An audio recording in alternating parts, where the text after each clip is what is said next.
नमस्कार दोस्तों, आप सबने ये बात बार बार सुना ही होगा कि कलयुग का अंत हो चुका है। हम जिस समय में जी रहे हैं उससे पहले यहाँ कोई और भी था।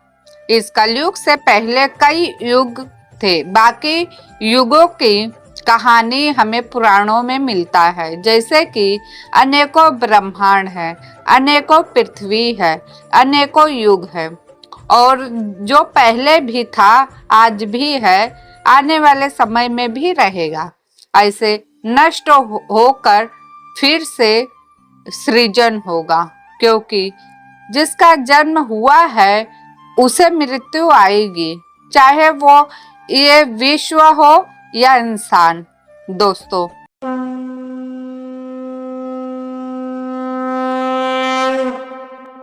अगर आप हमारे चैनल पर पहली बार आए हो तो हमारे चैनल को सब्सक्राइब करें, बेल आइकन दबाना मत भूलना, लाइक शेयर अवश्य करें, कमेंट में जय जगन्नाथ लिखें। कलयुग की वास्तव आयु क्या है? कलयुग का प्रथम चरण चल रहा है या बाल्य अवस्था में है और कलयुग की आयु 4,32,000 ऐसा पंडितों, कथाकारों और संतों का कहना है।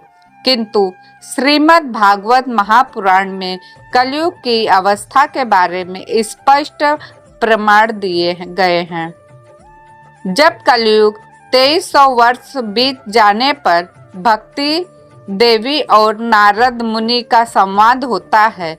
यह संवाद के अनुसार कलयुग के 23 वर्ष बीत जाने पर भक्ति देवी और नारद मुनि का संवाद होता है। यह कि संवाद के अनुसार घोर कलयुग चल रहा था और कलयुग दारुण अर्थात मध्य अवस्था में था, ऐसा नारद मुनि भक्ति देवी को कह रहे थे।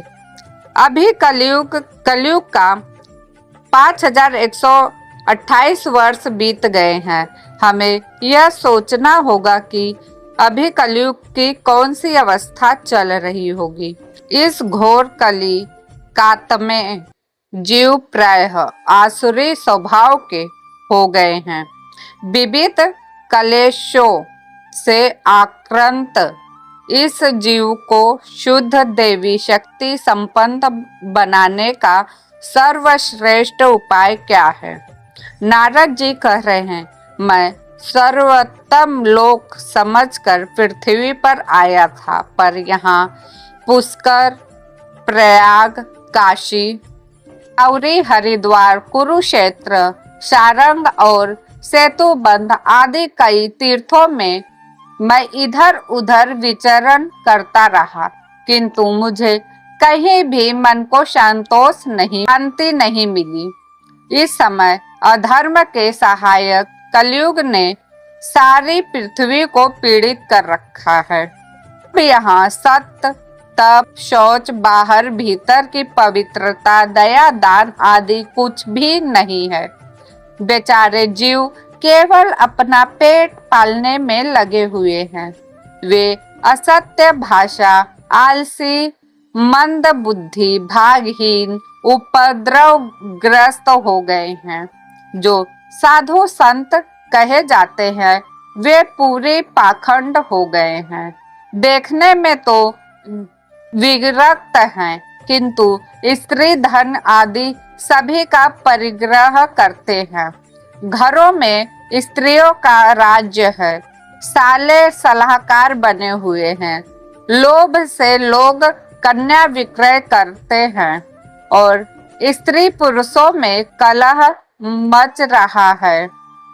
ऐसे संवाद रहे हैं देवी नारद मुनि।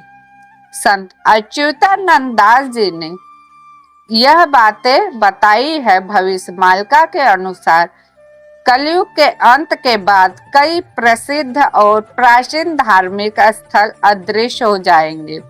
इन धार्मिक स्थलों के विलुप्त होने का कारण प्राकृतिक आपदाएं होगी। कहीं पर बाढ़ आएगी तो कहीं पर बड़े भूकंप से धरती पर हलचल मच जाएगी। भविष्यमालिका के अनुसार अमरनाथ गुफा गंगोत्री, यमुनोत्री जैसे पवित्र स्थलों के विलुप्त होने के संकेत दिए गए हैं। कलयुग के अंत के बाद महाविनाश होगा और नए युग के आरंभ में धार्मिक स्थल एक नए रूप में स्वयं प्रकट हो जाएंगे। संत अच्युतानंद दास जी ने अपनी मालिका ग्रंथ में जाई फूल मालिका में कहते हैं कि उड़ीसा के विराट राजा का देश था। अब वह वर्तमान समय में उस स्थान का नाम चौद्वार है। द्वापर युग के जो शमी वृक्ष था वह जगह पांडव के अस्त्र छिपा हुआ है। यही वह अस्त्र है जो महाभारत युद्ध का है। महाभारत का एक वेला का युद्ध बाकी है। वही युद्ध कलयुग में होगा। जब युद्ध होगा तब अस्त्र छिपाए गए हैं वह बाहर निकाल कर युद्ध करेंगे। तब जानते हैं कि अश्वत्थामा को चिरंजीवी का वरदान था जो कलयुग तक रहेंगे, पर अश्वत्थामा का जन्म हो गया है। जर्मनी में हुआ है और वह गुप्त रूप में है जिसको कोई भी समर में हराना मुश्किल है। श्रावा चीन देश में भक्त के रूप में जन्म ले लिया है। वह वीर भी हैं। इस युद्ध में जमकर लड़ाई करेंगे। अमेरिका और लंदन में भी बहुत भक्तों का जन्म हुआ है। वह लोग समय आने पर सामने आएंगे। महाभारत युद्ध में वर्णित वीर अभिमन्यु, ललबोशन, एकलव्य, घटोत्कच, बब्रवाहन आदि 5 वीर मिलकर शत्रुओं से लड़ेंगे।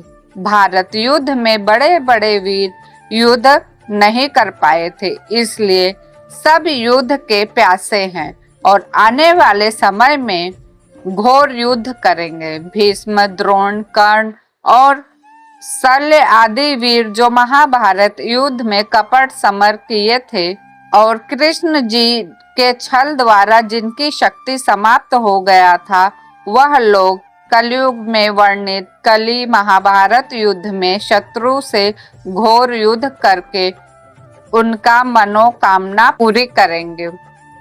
दोस्तों, तो ये थे वो सारे योद्धा जो कल की महाभारत जब होगा तो ये सारे योद्धा मिलकर युद्ध करेंगे श्री प्रभु कल्कि के साथ। तो दोस्तों, यह जानकारी आप लोग को अवश्य पसंद आई होगी। यह जानकारी अगर अच्छी लगी है तो हमारे वीडियो को लाइक, शेयर, सब्सक्राइब अवश्य कीजिएगा।